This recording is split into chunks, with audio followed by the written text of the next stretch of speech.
जय यीशु। प्रभु यीशु के अति सामर्थ्यवान नाम पर फादर और एक बार आप सभी लोगों को प्यार से अभिवादन करते हैं।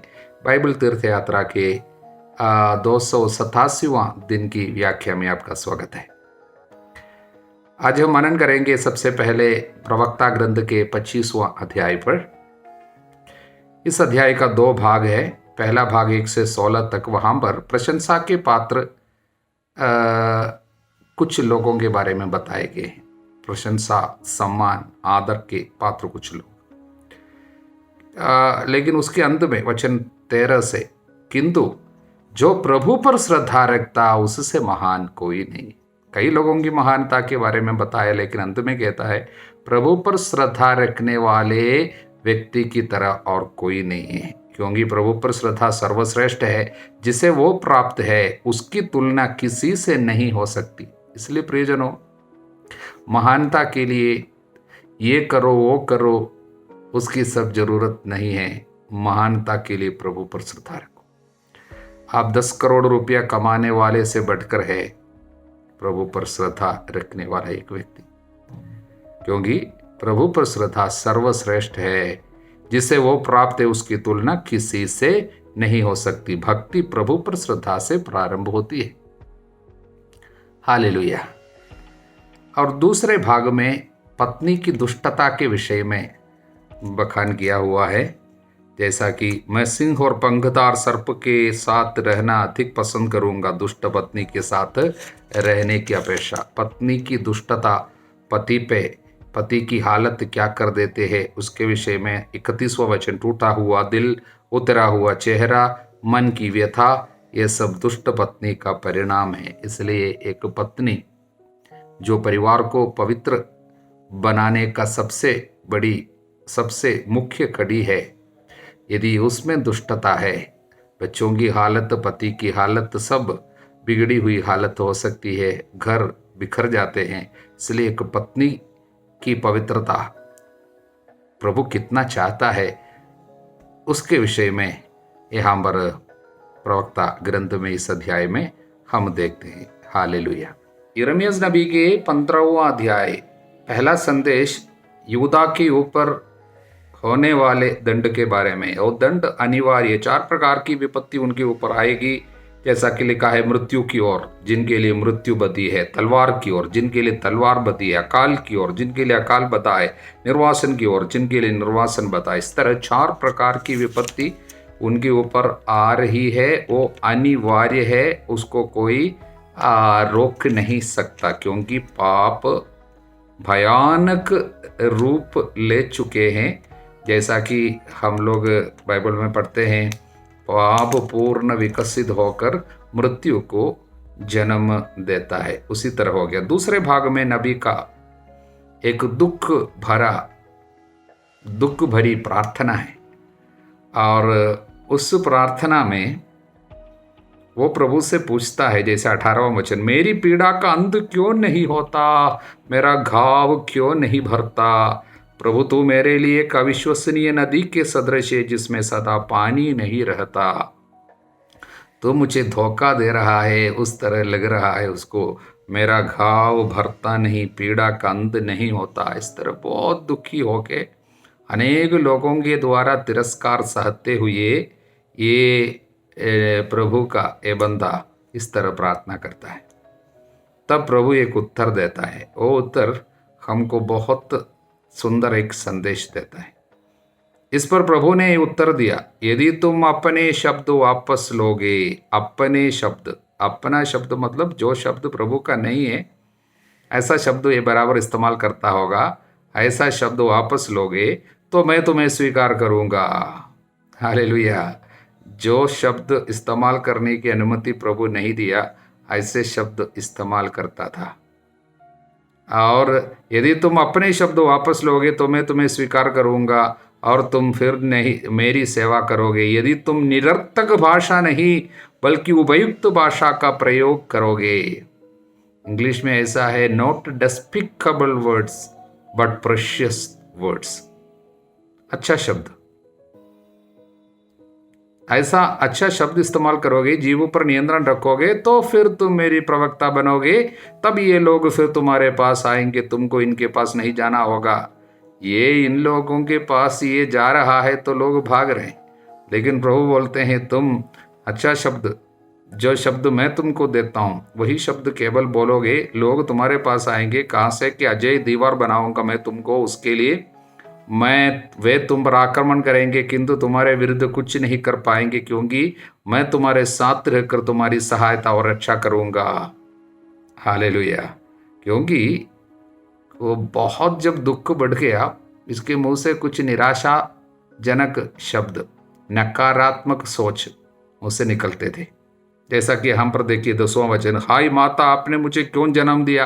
देखिए, माता आपने मुझे क्यों जन्म दिया, धिक्कार मुझे, क्योंकि सारा देश मुझसे लड़ता झगड़ता है। जब लोग उनसे लड़ता है झगड़ता है तो ये श्राप देते हुए इस तरह का शब्द बोलते हैं, मुझे क्यों जन्म दिया, माँ को पूछता है। इस तरह का शब्द सब ये बोलता था बीच में। नबी होने के बावजूद दुख सह नहीं पाता था, उस समय मुझसे निकला। इसलिए प्रभु कहते हैं उपयुक्त भाषा का प्रयोग करोगे तो मेरा प्रवक्ता तुम फिर से बनोगे, मैं तुम्हारा साथ रहूंगा। हमें अनेक लोगों के दुख का अंत नहीं होता, पीड़ा का अंत नहीं होता है, घाव सूखता नहीं है और प्रार्थना का उत्तर नहीं मिलता है। उसका एक मुख्य कारण है जीवन के दुखों में निराशाजनक शब्द, बुनबुनाहट, शायद श्राप का शब्द, इस तरह की बातें मुंह से निकलता होगा। प्रभु कहता है अपना शब्द वापस लोगे, उपयुक्त भाषा का प्रयोग करोगे तो मैं साथ रहूंगा, तुम मेरी प्रवक्ता बनकर कार्य करोगे। प्रभु को धन्यवाद।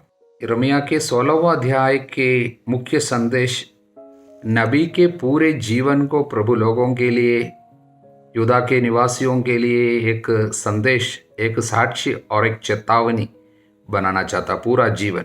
इसलिए प्रभु उनको 2 बातें बताई, 2 कार्य उनको नहीं करना है। पहला वचन, दूसरा वचन, तुमको यहाँ ना तो विवाह करना चाहिए, ना पुत्र पुत्रियां उत्पन्न करना, शादी करने की अनुमति नहीं है। दूसरी बात, 8वां वचन, तुम उत्सव मनाने वालों के घर में प्रवेश मत करना, उन लोगों के साथ बैठकर मत खाना पीना। हालेलुया। पार्टी में भाग लेने की अनुमति नहीं, त्योहार के समय में किसी के घर जाकर खाना पीना नहीं, इस तरह का जीवन बिताना होगा। हालेलुया। कितना अकेला हो गया ये नबी का अकेलापन। त्योहार नहीं, उत्सव नहीं मना सकता, अच्छा खाना पीना नहीं, शादी नहीं। देखिए प्रभु के लिए कितना कष्ट उठाना पड़ता है। कारण क्या है? इसके द्वारा प्रभु उनको क्या चेतावनी, क्या संदेश देना चाहते थे लोगों को? वचन 9, क्योंकि सर्वशक्तिमान प्रभु इस्राएल का ईश्वर कहता है, तुम्हारी आंखों के सामने लोगों के, ये इसके जीवित रहते समय नबी देखेंगे क्या है, तुम्हारे जीवन काल में ही मैं इस देश में आनंद एवं उल्लास की ध्वनि और वर वधु का गीत बंद कर दूंगा। तुम्हारे जीवन काल में ये कार्य घटित होगा। क्या है? वर वधु का गीत बंद कर दूंगा, इसलिए तो शादी नहीं करना। फिर आनंद एवं उल्लास की ध्वनि समाप्त हो जाएगी।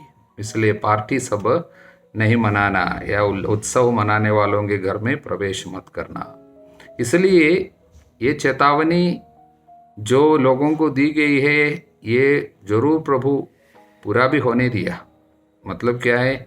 इनके जीवित रहते समय उनको देखना पड़ा निर्वासन, बाबुल से शत्रु आए और यूदा का सत्यानाश, यरूशलेम की तबाही, सभी लोगों को निर्वासन में लेकर गया।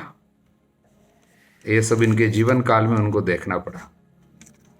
आगे दूसरे भाग में स्वदेश में पुनरागमन, एक दूसरा निर्गमन। जैसे प्रभु मिस्र देश से उनको लेकर गए थे, उसी तरह प्रभु इनको विपत्ति से छुड़ा कर लेके आएंगे। और आगे तुरंत होने वाली कुछ विपत्तियों की सूचना फिर से दे रहे हैं। प्रभु ये कहता है, देखो मैं बहुत से मछुओं को बुला भेजूंगा। 16वां वचन, वे उन्हें पकड़ेंगे। इसके बाद मैं बहुत से शिकारियों को बुला भेजूंगा। शिकारी और मछुआरे लोग, वास्तव में ये दो बातें बताई गई है बाबुल के लोगों के लिए, बाबुल से आए हुए शत्रुओं के बारे में। क्योंकि इतिहास बताते हैं बाबुल दो बात के लिए बड़े प्रसिद्ध थे, उनके मछुआरे और शिकारी लोग बहुत प्रसिद्ध है। इसलिए उन लोगों को लाकर मैं यहाँ पर तुम्हें दंड दूंगा, इस तरह का वचन है। प्रभु होने वाली विपत्तियों की बातें पहले से उनको बताया। और 19 से 21 तक के वचनों में जातियों के उद्धार के विषय में कुछ संदेश छिपे हुए हैं। प्रभु सभी निवासियों को बचाना चाहते हैं, सारे राष्ट्रों को लेके आना चाहता है। इस तरह पृथ्वी के सीमांतों से राष्ट्र कहते हुए आएंगे। इसका मतलब यिर्मयाह नबी अनेक जगह में जातियों के यानी राष्ट्रों के यानी गैर यहूदियों के उद्धार के विषय में संदेश दिए हैं। कई जगह में हम देखते हैं, अध्याय 3 वचन 17 में, अध्याय 12 वचन 14 से लेकर अध्याय 46 में वचन 24, 48वां अध्याय में वचन 27 और 49वां अध्याय में 6वां वचन और 39वां वचन। इस तरह अनेक जगह में ये संदेश हमको देखने को मिलते हैं। ये हुआ 16वां अध्याय। हालेलुया। मत्ती के सुसमाचार के अध्याय 27 पे हम अभी मनन करेंगे। ये महत्वपूर्ण अध्याय, क्योंकि यीशु के दुख भोग, मृत्यु और दफन की बातें इस अध्याय में हमको पढ़ने को मिलते हैं। वचन 3, जब ईसा के विश्वासघाती यूदस ने देखा कि उन्हें दंडाज्ञा मिली है तो उसे पश्चाताप हुआ। पश्चाताप जरूर हुआ था, लेकिन उसका पश्चाताप का उचित फल उत्पन्न नहीं किया, क्योंकि प्रभु की दया की ओर देखे बगैर अपने पाप की ओर देखा। प्रियजनों, ईश्वर की दया की ओर आप नहीं देखेंगे। समस्त पापों को क्षमा करने वाले, मैं पापियों की मृत्यु नहीं चाहता, इस तरह कहने वाले प्रभु की ओर यदि आप नहीं देखेंगे, अपने पाप की ओर केवल आप देखेंगे, आपका पश्चाताप फल उत्पन्न नहीं करेगा, बल्कि आप गिल्ट कॉन्शियस, अपराध बोध से पीड़ित होकर मर जाएंगे। यहां पर क्या हुआ? वचन 5, जिस पर यूदस ने चांदी के सिक्के मंदिर में फेंक दिए, जाकर फांसी लगा ली। हालेलुया। यूदस से भी बड़ा पाप पेतरुस ने किया था, लेकिन यीशु की चेहरे की ओर देख पाया, क्योंकि यीशु के पीछे पीछे वो धीरे से गया था, इसलिए यीशु की ओर देख पाया, वो बच गया। नहीं तो वो भी आत्महत्या कर लेते, क्योंकि उसका पाप तो बहुत ही खतरनाक पाप था, इससे भी खतरनाक। हालेलुया। इसलिए यूदस ने चांदी के सिक्के मंदिर में फेंक दिए और जाकर फांसी लगा ली। प्रियजनों, मुझे इसके विषय में पढ़ते समय याद आते हैं प्रवक्ता ग्रंथ के अध्याय 5 वचन 10, पाप की कमाई पर भरोसा मत रखो, विपत्ति के दिन इससे तुम्हें कोई लाभ नहीं होगा। कितना सच्चा वचन है। पाप की कमाई पर भरोसा मत रखो, पाप की कमाई से विपत्ति जरूर होगी, वो विपत्ति के समय पैसा का कोई लाभ नहीं होगा। इसलिए सिक्के जो है फेंक दिया, मर गया। वचन 7, इसलिए परामर्श करने के बाद उन्होंने परदेशियों को दफनाने के लिए उन सिक्कों से कुमार की जमीन खरीद ली। हालेलुया। यीशु के रक्त की कीमत थी वो। कुछ ईसाई शास्त्री बताते हैं यीशु के लहू की योग्यता परदेशियों को यहां पर मिल रहे हैं। इसका मतलब केवल यहूदियों के लिए यीशु नहीं मरा, परदेशियों को भी, यानी अन्य देशवासियों को, अन्य राष्ट्र के लोगों को, सारी जातियों को प्रभु बुला रहे हैं। इसलिए उनके लिए भी उसके लहू की योग्यता मिली है। यह संदेश हम पर उसके द्वारा मिलते हैं। वचन 9, इस प्रकार नबी यिर्मयाह का यह कथन पूरा हो गया। उन्होंने चांदी के 30 सिक्के लिए, वही दाम इस्राएल के पुत्रों ने उनके लिए निर्धारित किया था। वास्तव में ये भविष्यवाणी यिर्मयाह में हमको देखने को नहीं मिलता है, इसलिए उसके विषय में काफ़ी चर्चा पहले से हुई है। वास्तव में ये भविष्यवाणी हम लोगों को जकरियस नबी के ग्रंथ में मिलते हैं, अध्याय 11 में। तो फिर ये जकरियस के बदले यिर्मयाह कैसे आया? कई लोग बोलते हैं कि कॉपीस्ट एरर है, यानी सबसे पहले मत्ती जब लिखा था उस समय जकरियस का नाम ही लिखा था, लेकिन धीरे से बाद में जब उसका कॉपी किया गया, तब जिसने इसको कॉपी किया था सबसे पहले, उस समय इसने गलती किया और बाद में वो गलती कंटिन्यू करता आया। अभी क्या है कि उसको बदल यूं ही नहीं सकता, कि ऐसा नहीं है कि हम अगले बार बाइबल छपेंगे तो इसको बदल कर जकरियस करे, ऐसा कर नहीं सकता। हालेलुया। कैसे भी हो, भविष्यवाणी तो हुई थी। हालेलुया। आगे हम देखते हैं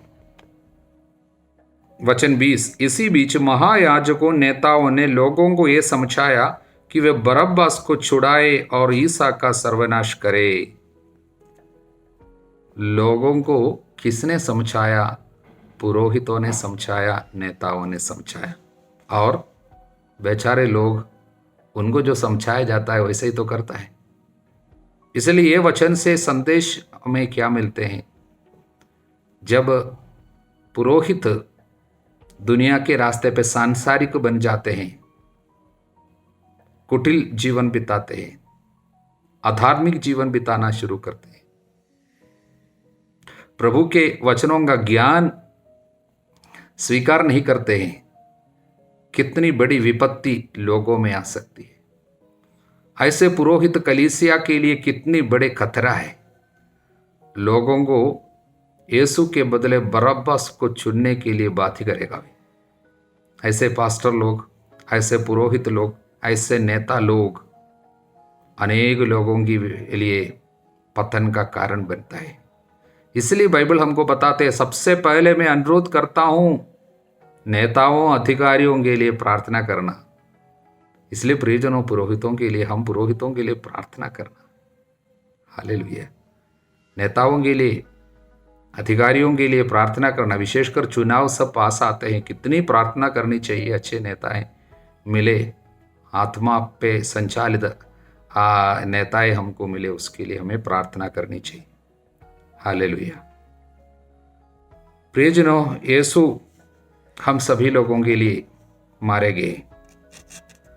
हम पढ़ते हैं, इसके बाद राज्यपाल के सैनिकों ने इसहाक को भवन के अंदर ले जाकर उनके पास भारी पलटन एकत्र कर ली। उन्होंने उनके कपड़े उतार कर उन्हें लाल चोंगा पहनाया, कांटों का मुकुट गूंद कर उनके सिर पर रख दिया।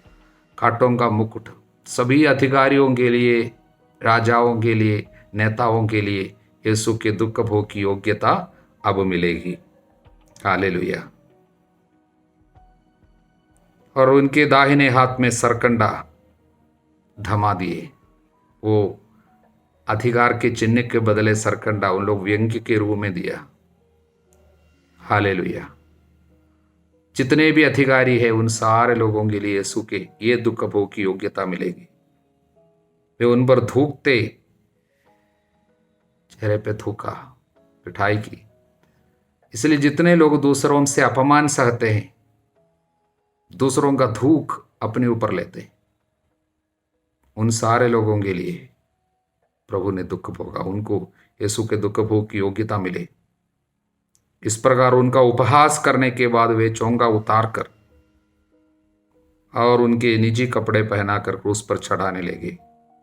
इसलिए जितने उपहासित लोग हैं दुनिया में, उन सारे लोग यीशु के दुख भोग की योग्यता को दावा कर सकते हैं। आगे कुरेनी निवासी सिमोन मिला। उन्होंने उसे ईसा का क्रूस उठा ले चलने के लिए बात ही किया।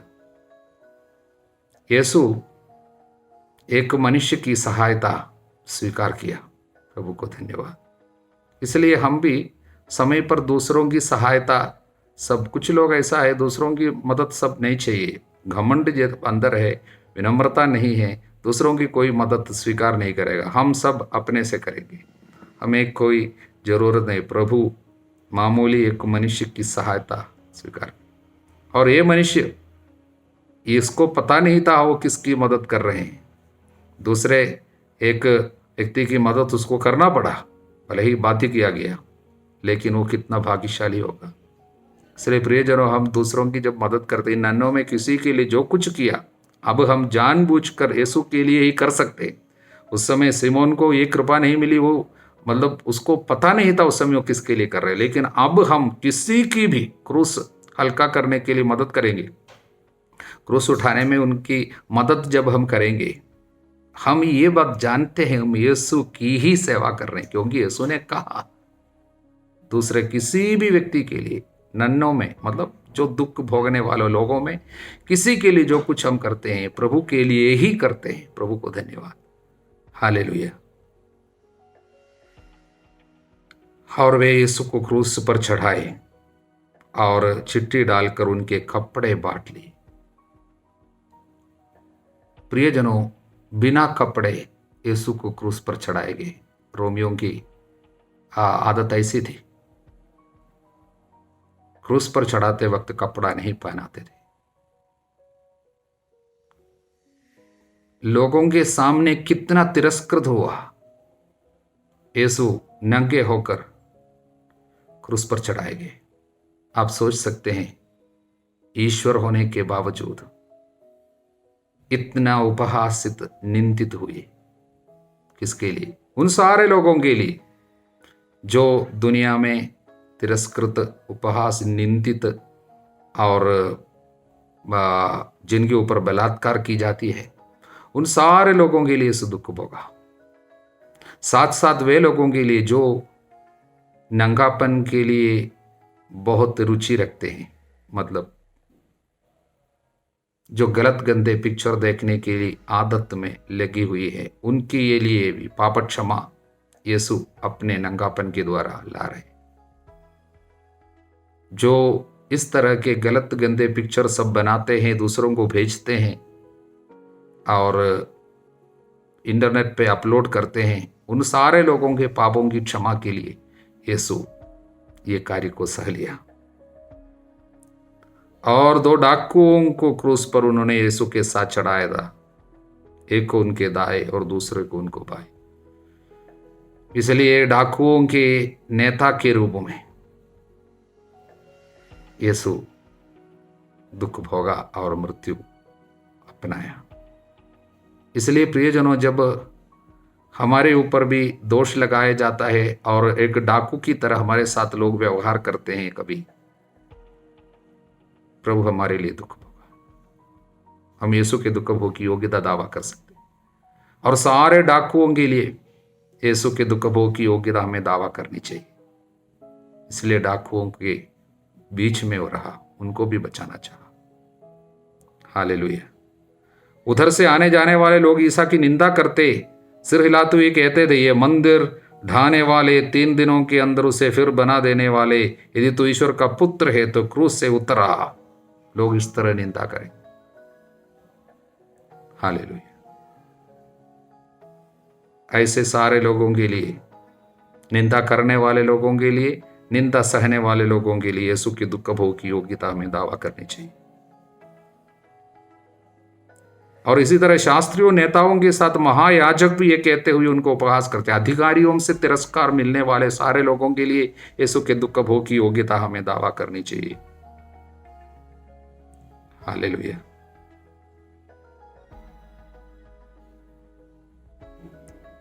दोपहर से तीसरे पहर तक पूरे प्रदेश पर अंधेरा छाया रहा। लगभग तीसरे पहर ईसा ने ऊंचे स्वर से पुकारा, एली एली लेमा सबक्तानी। इसका अर्थ है, मेरे ईश्वर तूने मुझे क्यों त्याग दिया। आप सोचते हैं यीशु को विश्वास में परीक्षा हुई, यीशु पिता को क्यों ऐसा पूछा? इसलिए उन लोगों के लिए जीवन के सबसे बड़ा दुखमय हालत यह है जब अपने दुख के समय में ईश्वर की उपस्थिति नष्ट हो जाना। सारे जगह में अंधकार, प्रकाश बिल्कुल नहीं है, प्रभु की उपस्थिति नहीं है। अपने जीवन के दुख में, पीड़ाओं के समय में जब प्रभु की उपस्थिति नष्ट हो जाते, अनेक ऐसे लोग हैं, उन लोगों के लिए उनमें एक बना प्रभु, वो ये उनके दुख भोग की सबसे कठिन हालत यह है। यीशु के दुख भोग में उसका क्लाइमैक्स यही है। यीशु को यह पूछना पड़ा, यानी पिता कुछ पल के लिए अपना चेहरा छुपाया। हालेलुया। कुछ पल के लिए अपना चेहरा छुपाया। किसके लिए? किस लिए? इसलिए क्योंकि नहीं तो उन लोगों का क्या होगा जो विश्वास की परीक्षा का सामना कर रहे हैं और विश्वास जिनका नष्ट हो रहे, जीवन के दुख की वेला में प्रभु मेरे साथ नहीं है बोलकर यीशु को, ईश्वर को छोड़ने वाले लोगों को कैसे बचाएंगे? उसके लिए यीशु को उसका अनुभव भी सहना पड़ा, क्योंकि दुख भोगे बगैर दुख भोगने वालों की मदद नहीं कर सकता। हमारे तरह बना हर हालत में, पाप छोड़कर हर एक कार्य में, जिससे हम सभी लोगों को वो बचा सके। हालेलुया। उसी समय वचन 51, मंदिर का पर्दा ऊपर से नीचे तक फटकर 2 टुकड़े हो गए, पृथ्वी कांप उठी, चट्टानें फट गई। हालेलुया। खबरें खुल गई, बहुत से मृत संतों के शरीर पुनर्जीवित हो गए। हालेलुया। मंदिर का पर्दा ऊपर से नीचे तक फटकर 2 टुकड़े हो गए। होली ऑफ होलीज, पवित्रतम स्थान को पर्दा के द्वारा बंद करते थे मंदिर के। इसका 2 अर्थ है। पहली बात, यहूदियों की एक प्रथा थी, जब कोई ईश निंदा करते हैं वे वस्त्र को फाड़ डालते थे। अभी यदि आप ईश निंदा सुनते हैं तो वस्त्र को फाड़ डालते हैं। जब लोग यहां पर ईश निंदा कर रहे हैं, यीशु की निंदा कर रहे थे, वहां पर मंदिर अपना वस्त्र फाड़ दिया। पवित्र मंदिर लोगों के विरुद्ध साक्षी दे रहे, यही है ईश निंदा की। दूसरी बात, पवित्र स्थान हमेशा के लिए बंद करके रखते थे और महापुरोहित, प्रधान याजक साल में 1 बार केवल अंदर जाते थे पर्दा के अंदर। वो पर्दा अब फट गया। इसका मतलब पवित्र स्थान में अब केवल पुरोहित नहीं, केवल महायाजक नहीं, बल्कि सारे लोगों के लिए प्रभु खोल रहे हैं। हालेलुया। अब सभी लोगों का प्रवेश सभी लोग देख सकते हैं। पवित्र जगह, पवित्र कार्य, ईश्वरीय रहस्य जो सदियों से गुप्त था, अब प्रभु यीशु के द्वारा उनके दुख भोग की और उनकी मृत्यु के द्वारा ईश्वरीय कार्य का सारे पर्दा हट गया। मतलब सबों के लिए ईश्वरीय रहस्य पूर्ण रूप से खुल गए। ईसा मसीह में समस्त ईश्वरीय रहस्य, ईश्वर के राज्य का सारा रहस्य खुलासा हो रहा है। हालेलुया। अनावृत हो गया। यीशु सबके लिए ईश्वरीय रहस्य को अब प्रकट किया। अभी कुछ भी छिपा हुआ नहीं है। यीशु में सब कुछ खुल गया। ऐसा कोई रहस्य नहीं है, ईश्वरीय रहस्य नहीं है अब जो यीशु में प्रकट हुआ ना हो। हालेलुया। क्रूस के रहस्य यही है जो प्रकट किया गया। हालेलुया। और उसी समय और उसके बाद क्या है, खबरें खुल गई, बहुत से मृत संतों के शरीर पुनर्जीवित हो गए और वे ईसा के पुनरुत्थान के बाद खबरों से निकले, पवित्र नगर जाकर बहुतों को दिखाई दिए। ईसा के पहले जितने लोग मर गए थे उनमें संत लोग थे, मूसा थे, इब्राहिम थे, इन लोग सब की मृत्यु तो हुई थी, लेकिन वे पुनर्जीवित होकर स्वर्ग में नहीं थे, इसलिए अधोलोक में। इसलिए प्रभु अधोलोक में उतरे और यीशु के साथ साथ ही उन सारे लोगों का पुनर्जीवन हुआ और पवित्र नगर में वे प्रवेश कर पाते हैं। उसके बाद पवित्र नगरी यरूशलेम। हालेलुया। इसलिए स्वर्ग में उनका प्रवेश यीशु के मृत्यु के बाद, यीशु के पुनरुत्थान के साथ साथ हुआ, क्योंकि यीशु जब अपना प्राण त्याग रहा था तब ईसा ने फिर ऊंचे स्वर से पुकार कर प्राण त्याग दिए। वचन 50, ऊंचे स्वर से पुकारे। ऊंचा स्वर से क्या पुकारा है? उसने पुकारा, पिता मैं अपनी आत्मा तेरे हाथों सौंप रहा हूं। यीशु जब अपनी आत्मा सौंप रहे थे पिता के हाथ में, उससे समझ में आते हैं कि उसका जीवन वो स्वयं समर्पित कर रहा था। जब तक प्रभु चिल्लाकर समर्पित नहीं किया, मृत्यु उनको छूने की अनुमति उनको नहीं थी।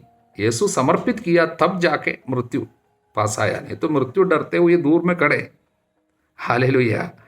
जब प्रभु समर्पित किया उस समय आए। यीशु जब समर्पित किया, सारी आत्माओं को पिता के हाथ में सौंप रहा था अपने आत्मा के साथ साथ, तब जाके मृतक लोग पुनरुत्थान उनको मिल रहे, नहीं तो अधोलोक में थे, शियोल। हालेलुया। स्वर्ग में उसके पहले, यीशु के पहले कोई स्वर्ग नहीं चढ़े थे, सबसे पहले वो, उसके साथ साथ बाकी लोगों को अधोलोक से निकाल कर ले गए, इसलिए वे पवित्र नगर में प्रवेश किए। हालेलुया। उसके बाद ईसा का दफन और कब्र पर पहरा हम देखते हैं। हमारे प्रभु ईसा मसीह की कृपा, ईश्वर का प्रेम, पवित्र आत्मा का साहचर्य आप सभी लोगों को प्राप्त हो अब, सदा सर्वदा, अनंत काल तक। आमीन। जय जय।